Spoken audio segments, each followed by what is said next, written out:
কলকাতা ইসলামাবাদ শহর হওয়ার দিকে এগিয়ে চলেছে। রেড রোডে নামাজের দিন সকালবেলা কি করতে জানুনি? তোষণবাজ মুখ্যমন্ত্রী, ভোট ব্যাংকের মুখ্যমন্ত্রী। পিসি অনেক চেষ্টা করেছেন অধিকারী মুক্ত করতে, জনগণ ওখানে পিসি মুক্ত করেছে, বিজেপিকেও দিয়েছে। 46% ভোট পেয়েছে বিজেপি। পিসি অনেক চেষ্টা করেছেন অধিকারী মুক্ত করতে, জনগণ ওখানে পিসি মুক্ত করেছে। সংখ্যালঘুদের বাঁচানোর দায়িত্ব নিতে হবে সংখ্যাগুরুদের। এই যে বার্তা, একদিকে বাংলাদেশ চলছে, আবার ভারতে দাঁড়িয়ে যে মুখ্যমন্ত্রী ফালাকাটার দুর্গা মণ্ডপ, গার্ডেন রিচের দুর্গা মণ্ডপ, শ্যামপুরে দুর্গা মায়ের মূর্তি, রাজাবাজারে কালী মাতার মূর্তি, বজবজরে লক্ষ্মী মাতার মূর্তি, বেলনাগাতে মন্দির এবং কার্তিক ঠাকুরের মূর্তি প্রোটেকশন দিতে পারেন না, তার মুখে এসব কথা মানায় না। তোষণবাজ মুখ্যমন্ত্রী, ভোট ব্যাংকের মুখ্যমন্ত্রী, বিএসএফকে জমি না দেওয়া মুখ্যমন্ত্রী, রোহিঙ্গা মুসলমানদের এনে গোটা রাজ্যকে উনি কার্যত ডেমোগ্রাফিক্যালি চেঞ্জ করিয়ে দিয়েছেন এই মুখ্যমন্ত্রী। কলকাতা ইসলামাবাদ শহর হওয়ার দিকে এগিয়ে চলেছে। রাজারহাট নিউ টাউন এলাকাতে সূর্য ওঠার আগে থেকে লোককে ঘুমাতে দেওয়া হয় না। কেন ঘুমাতে দেওয়া হয় না সেটা আর আমি বলছি না। এই মুখ্যমন্ত্রীর আমলে এইসব দৃশ্য আমরা দেখতে পাচ্ছি। এই মুখ্যমন্ত্রীর একজন মন্ত্রী নাম ফিরাদ হাকিম, তিনি দাওয়াতে ইসলাম দেন, 50 ভাগ লোককে উর্দুতে কথা বলার আহ্বান করেন, তফসিলি রেখাপাত্রদের মাল বলে সম্বোধন করেন, সরাসরি হিন্দুদের আক্রমণ করেন। আরেক মন্ত্রী সিদ্দিকুল্লাহ চৌধুরী খাগড়াগড় কাণ্ডে জঙ্গিদের সমর্থন করেন, সিএ কে এনআরসি বলে বাংলায় আগুন লাগান, সম্প্রতি ইউনুসকে সমর্থন করেন।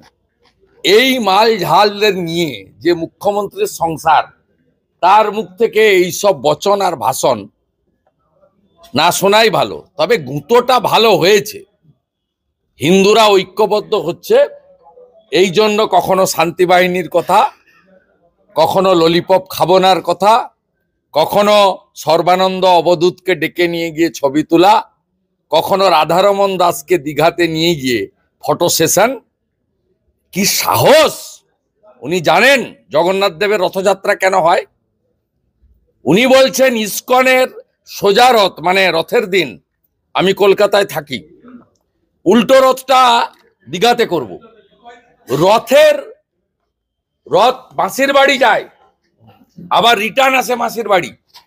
শাস্ত্র, পঞ্জিকা, সনাতনী রীতি মেনে শ্রী প্রভু শ্রী চৈতন্যদেব থেকে শ্রীলা প্রভুপদ পুরী ধামের অনুকরণে রথযাত্রা অনুষ্ঠিত হয়। উনি বলছেন যে ইসকনের উল্টো রথ দীঘাতে করবেন। আর আমার অবাক লাগে রাধারমন দাসজি পাশে বসে দাঁড়িয়ে প্রতিবাদ করেন না। আপনি প্রভু জয় পতাকা স্বামী, এটা শুনলে আমার বিশ্বাস মায়াপুর ইসকন থেকে খুব কড়া প্রতিক্রিয়া আসা উচিত। কারণ শ্রীলা প্রভুপদ তিনি শ্রী চৈতন্যদেবের আদর্শে বিশ্বাসী, আর শ্রী চৈতন্যদেব পুরী ধামে নিয়ে তার যা অবদান, তার যা সৃষ্টি, তার যা কীর্তি আর কেউ না জানুক, মেদিনীপুরের লোকরা জানে। শ্রী চৈতন্যদেব জলপথে পুরী গেছেন একাধিকবার এবং গেছেন তাম্রলিপ্ত বন্দর হয়ে। মহাপ্রভুর মন্দির তমলুকে রাত্রি যাপন এবং সেখানে তিনি প্রবাস করেছেন তিনবার। বছরে একদিন ফেব্রুয়ারি মাসে শ্রী চৈতন্য দেবের শুভাগমন উপলক্ষে বর্ণাঢ্য শোভাযাত্রা, ভাগবত পাঠ, নাম পাঠ, কীর্তন, ভান্ডারা ইত্যাদি হয়। আমরা অংশগ্রহণ করি, উদ্যোগ নিয়ে করি। কি সাহস! বলছে ইসকনের উল্টো রথ আমি দীঘায় করব, মামার বাড়ি।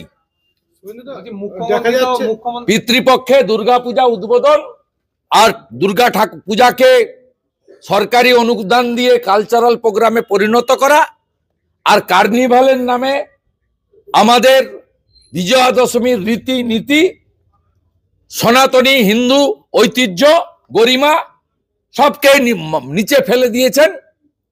বড় বড় কথা। রেড রোডে নামাজের দিন সকালবেলা কি করতে জানুনি?